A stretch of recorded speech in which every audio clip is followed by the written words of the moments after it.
மாணவர்களே, இந்த மார்ச் மாதத்தில் உங்களை சந்திப்பதில் மிகுந்த மகிழ்ச்சி அடைகிறேன்.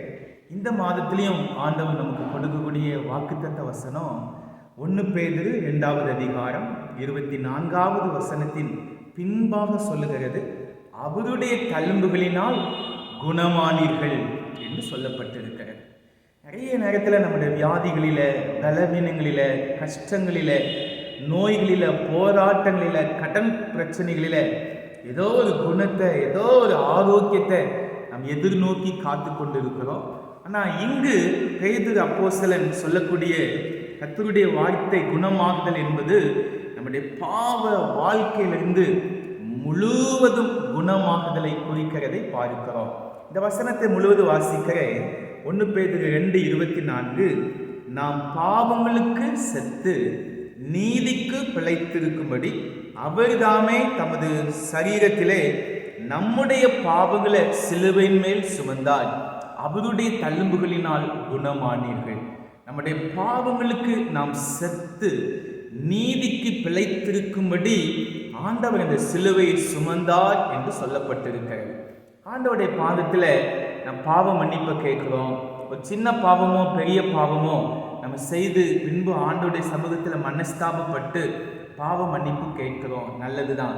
ஆனால் நம்முடைய பாவம், அந்த பாவம் முழுவதும் வேரோடு பிடுங்கப்பட்டிருக்கிறதா, முழுவதும் அது மன்னிக்கப்பட்டிருக்கிறதா, முழுவதும் குணமாக்கப்பட்டிருக்கிறதா என்று யோசித்து பார்க்கும் பொழுது இன்னும் நம்ம குணமாக்கப்படாமலே, நம்முடைய பாவம் மன்னிக்கப்படாமலே நம்ம ஆண்டவரை ஆராதித்து கொண்டிருக்கிறோம் என்பதை நம்ம பார்க்கிறோம். ஓசியா தீர்க்கதரிசியின் புஸ்தகம் 11வது அதிகாரம் 13வது வசனத்தை நீங்க வாசிக்கும் பொழுது, இஸ்ரவேல் இளைஞனா இருந்தபோது அவனை நேசித்தேன், அவனை எகிப்தில குமாரனை வரவழைத்தேன்.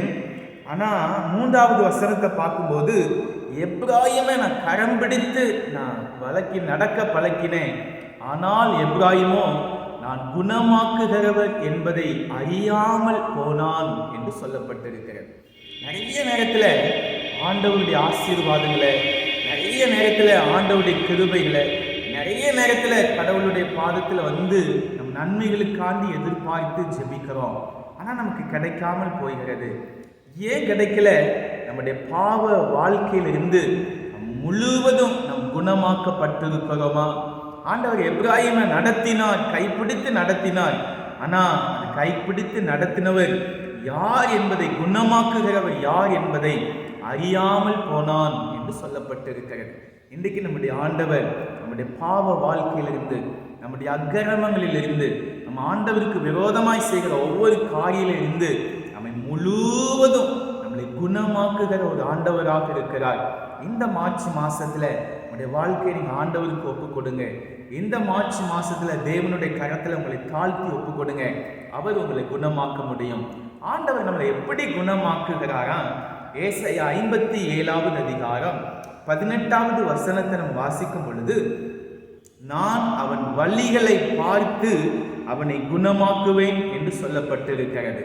நம்முடைய வழிகளை பார்த்து நம்ம செய்யக்கூடிய வேலைகளில, நம்முடைய சமுதாய வாழ்க்கையில், நம்ம இருக்கக்கூடிய குடும்ப நிலைமையில நம்முடைய வழிகள் ஆண்டவருக்கு பிரியமானதா இருக்குதான்னு பார்த்து தான் ஆண்டவர் நம்மளை குணமாக்குவாராம். இன்னைக்கு ஆண்டவருடைய கரத்தில் நம்முடைய வழிகளை ஒப்பு கொடுப்போம். தாவீது ராஜா சொல்லுகிறான், வேதனை உண்டாக்கும் வழி என்னிடத்தில் உண்டோ என்று அறிந்து என்னை நித்திய வழியில் என்னை நடத்தும். அதுதான் ஒரு உண்மையான தேவன். நம்முடைய பாவ வாழ்க்கையிலிருந்து, நம்முடைய அருவருப்புகளிலிருந்து முழுவதும் நம்முடைய குணமாக்கக்கூடிய ஒரு அனுபவம். இந்த 3வது மாதம் தபசு நாட்களுக்குள்ளாக நம்ம ஆயத்தப்படுகிறோம். நம்ம முழுவதும் நம்ம குணமாக்கப்பட்டிருக்கிறோமா? ஆண்டவர்கிட்ட ஒப்பு கொடுங்க. சின்ன பாவமோ பெரிய பாவமோ, தேவனுடைய சமூகத்தை விட்டு விலகிற ஒவ்வொரு காரியமும் ஆண்டவருக்கு முன்பதாக பாவம் தான். இன்னைக்கு நம்ம ஒப்பு கொடுப்போம். கர்த்தர் உங்களை வாழ்க்கையை பெரிய ஆசீர்வாதத்தில் உங்களை ஒப்பு கொடுப்பார். ஜெபிக்கலாம். அப்படியே நம்ம ஆண்டவருடைய சமூகத்தில் நம்முடைய கண்களை மூடி நம்ம ஜெபிக்க போகிறோம். கிருபை நிறைந்த ஆண்டவரே, எங்களுடைய வாழ்க்கையில நீர் குணமாக்குகிற தேவனாய், எங்களுடைய பாவ வாழ்க்கையிலிருந்து, எங்கள் அருவருப்புகளிலிருந்து, எங்களுடைய வேரோடு எங்களுடைய பாவங்கள் அறுக்கப்படத்தக்கதாய் நீர் எங்களை குணமாக்குவீராக. நாங்கள் பரிசுத்தமுள்ளவர்களாய் ஆண்டவருக்கு உண்மையுள்ளவர்களாய் வாழ்ந்து இந்த மாதத்தில் உடைய ஆசீர்வாதங்களை பெற்றுக்கொள்ள இந்த பிள்ளைகளுக்கு உதவி செய்யும்படியாய் நாங்கள் ஜெபிக்கிறோம். பாவத்தின் வல்லமைகள், பாவத்தின் சுபாவங்கள், பாவத்தின் கட்டுகள் அறுக்கப்படுவதாக.